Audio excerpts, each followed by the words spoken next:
الامتحانات. تعرف صاحبك؟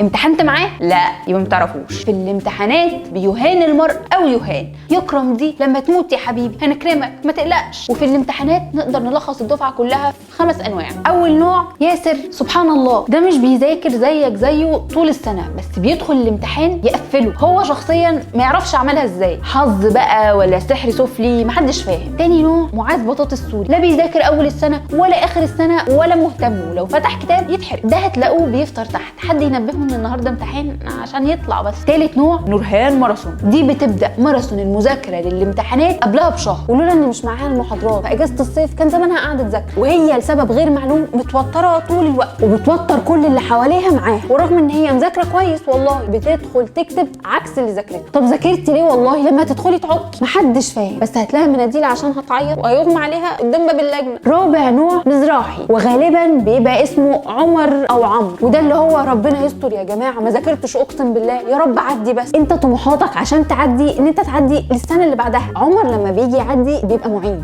ده لو عرفتوا تعملوا له بلوك من على جروب الدفعه في الامتحانات يبقى يا ريت، لان غالبا هتلاقيه منزل بوست قبل الامتحانات بساعه. هنعمل ايه يا جماعه بذمه اللي خلفوه؟ إيه اللي ممكن يتعمل دلوقتي بجد؟ ايه الهدف من السؤال؟ واخيرا صديق السواقين، ده اللي بيذاكر في المواصلات وبيصعب على سواقين الميكروباص فبيقعدوه معاهم قدام علشان يذاكر يكشي يفلح. مش هتكلم بقى على رنا اللي مامتها بتستناها على باب الكليه بالميه والاكل والعصير، ديون لا ترد يا ام رنا والله، بس كان تو ماتش. منشن مزراحي يا جماعه، خلينا نعمل له بلوك.